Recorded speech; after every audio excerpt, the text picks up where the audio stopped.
बातमी आहे होर्डिंग दुर्घटनेत मृत्युमुखी झालेल्या मृतांच्या नातेवाईकांना 25 लाखांची मदत द्या अशी मागणी सामाजिक कार्यकर्ते व नातेवाईकांनी केल्याची। 17 एप्रिल रोजी कात्रज देहू रोड बाह्यवळण मार्गावर किवळे गावच्या नजीक एक भले मोठे होर्डिंग कोसळल्याने या घटनेमध्ये 5 जणांचा मृत्यू झाला तर 3 जण यात जखमी झाले। मृतांना शवविच्छेदनासाठी यशवंतराव चव्हाण YCM रुग्णालयात आणले असता जोपर्यंत संबंधितांवर गुन्हे दाखल होत नाही आणि मृतांच्या नातेवाईकांना 25 लाखांच्या मदतीचे आश्वासन दिले जात नाही तोपर्यंत मृतांना ताब्यात घेणार नसल्याच्या भावना मृतांच्या नातेवाईक व सामाजिक कार्यकर्ते मारुती भापकर यांनी व्यक्त केल्या।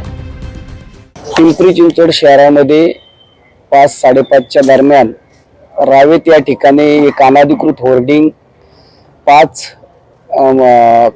व्यक्तींवरती पडली आणि त्यामध्ये 4 महिला आणि 1 पुरुष यांचा दुर्दैवी मृत्यू झालेला आहे।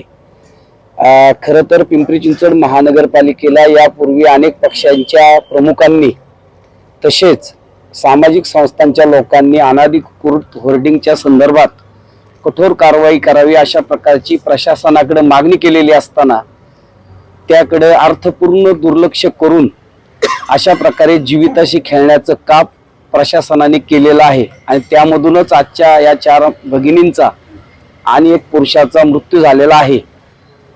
या ठिकाणी त्यांचे सर्व कुटुंबीय मागच्या 5-6 तासापासून या ठिकाणी थांबलेले आहेत।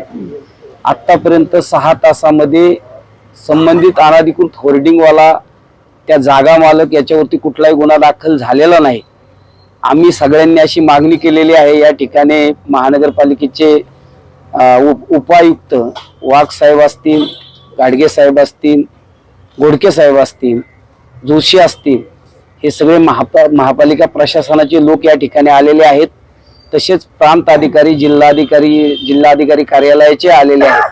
त्यांच्याकडे या कुटुंबियांच्या वतीने आम्ही सगळ्यांनी मागणी केलेली आहे की एकतर या सगळ्यांवरती कठोर सदोष मनुष्यवधाचा गुन्हा दाखल झाला पाहिजे आणि दुसरं म्हणजे या प्रत्येक मृत्यू झालेल्या व्यक्तीच्या कुटुंबियांना 25 लाखाची मदत झाली पाहिजे। ती महाराष्ट्र शासन महानगरपालिका या दोन्ही जबाबदार संस्था ज्या आहेत त्यांच्या वतीने या कुटुंबियांना 25 लाखाची मदत करावी अशा प्रकारची मागणी सगळ्या कुटुंबियांनी केलेली आहे। जोपर्यंत यांच्या मागण्या पूर्ण होणार नाहीत तोपर्यंत डेड बॉडी ताब्यात घेणार नाही अशा प्रकारची भूमिका देहरोडच्या आमचे सर्व सहकाऱ्यांनी या ठिकाणी घेतलेली आहे। आम्ही पिंपरी चिंचवडचे नागरिक सजग नागरिक म्हणून त्यांच्या समवेत आहोत। त्यांच्या मागण्यांना आमचा पाठिंबा आहे। जोपर्यंत त्यांच्या मागण्या पूर्ण होत नाहीत तोपर्यंत आम्ही त्यांच्या सोबत या ठिकाणी बसणार आहोत। दिनांक 17 रोजी रात्री जवळपास 12 ते 1 वाजेपर्यंत YCM रुग्णालयाबाहेर मोठी गर्दी जमली होती। घडलेल्या घटनेचे गांभीर्य ओळखून माजी राज्यमंत्री बाळा भेकडे यांनीही नातेवाईकांची विचारपूस करत संबंधित अधिकाऱ्यांसोबत चर्चा करत संबंधितांवर गुन्हे दाखल करण्याची मागणी केली आहे। आमचे प्रतिनिधी भानुदास इब्राळे यांनी या घटनेचा घेतलेला आढावा पाहुयात। पिंपरी चिंचवड आणि मावळ तालुक्यात पुणे जिल्ह्यात अत्यंत दुर्दैवी स्वरूपाची घटना पिंपरी चिंचवड महानगरपालिकेच्या हद्दीत ज्या ठिकाणी आमच्या मांबोर्डी सीताळनगर भागातील जे नागरिक होते ते त्या ठिकाणी थांबलेले असताना जे मोठं होल्डिंग्स आहे ते पडल्यामुळं त्यामध्ये 4 महिला आणि 1 पुरुष अशा 5 व्यक्तींचा त्या ठिकाणी मृत्यू झालेला आहे। 3 जण त्या ठिकाणी जखमी असून ग्लोबल हॉस्पिटलमध्ये 2 आणि ओजस हॉस्पिटलमध्ये 1 असे 3 जणांवर त्या ठिकाणी उपचार चालू आहे।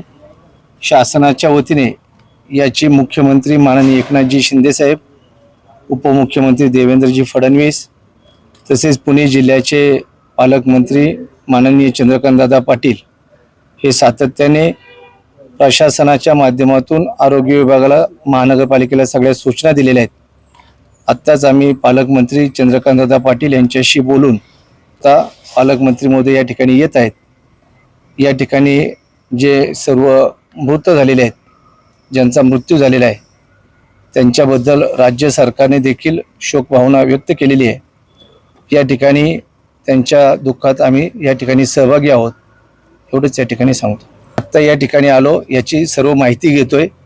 सर्व माहिती घेतल्यानंतर या प्रकरणाच्या संबंधित जे कोणी दोषी असतील शासन त्याच्यावर कठोर स्वरूपाची कारवाई करावी अशी आम्ही मागणी करणार आहोत. साधारण 6 तास झालेले आहेत ही दुर्घटना होऊन. त्याच्यात 5 लोकांचा दुर्दैवी मृत्यू झालेला आहे.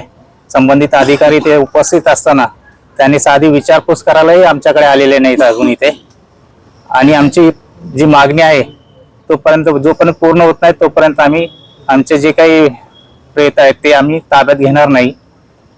त्याची एक रीतसर FIR कॉपी आम्हाला मिळावी ही आमची मागणी आहे. आणि संबंधित जे होर्डिंगचे जे अधिकारी आहेत नगरपालिकेचे त्यांना आणि ते जागा मालकाला आणि होर्डिंग मालकाला जे आहेत होर्डिंगची कंपनी आहे त्या सर्व लोकांवरती रीतसर गुन्हा दाखल झाला पाहिजे ही आमची सर्वांची मागणी आहे. त्यासाठी आम्ही 5 तासापासून इथे आहोत, उपलब्ध आहोत. पण संबंधित अधिकारी आमच्याकडे अजून येऊन बोलायला पण तयार नाहीत की काय चाललंय काय नाही म्हणून. ते बसलेले गप्पा मारत ते साधी विचारपूस करायला आलेले नाहीत आमच्याकडे. प्रांत अधिकारी आहेत, उपायुक्त आहेत पिंपरी चिंचवडचे, इथे उपस्थित आहेत ते लोक, तरी ते आमच्याकडे येत नाहीत. एवढी लोक आता आम्ही इथे हजारोच्या संख्येने उपस्थित आहोत. साधी विचारपूस करायला लोक परत एखादा कोणीतरी ते त्या टेन्शन मध्ये मरेल इथे, तरी अजून विचारपूस करायला आलेली नाहीत. असे निर्लज्ज शासन अधिकाऱ्यांना काय सांगावं अजून कळत नाही आम्हाला. मुस्तफा जवेदर, माझी बहीण आहे छोटी, 2 मुलं आहेत तिला, एक 3 वर्षाची मुलगी आहे आणि एक 5 वर्षाचा मुलगा आहे. काय करावं अशा कुटुंबानी? ते दोघं नवरा बायको आहेत, त्यांना सासूबाईने सासरेत. त्यांचे मुलीचे आई वडील साऊथ मध्ये राहतात, ते कर्नाटकमध्ये. कधी येतील ती लोक? त्यांना अजून आम्ही सांगितलं नाही या सगळ्या गोष्टी झालेल्या आहेत. त्या शासनाच्या हलगर्जीपणामुळे या सगळ्या गोष्टी झालेल्या आहेत. त्या संबंधित सर्व अधिकाऱ्यांना याची शिक्षा व्हायला पाहिजे, आम्हाला न्याय मिळाला पाहिजे ही आमची अपेक्षा आहे.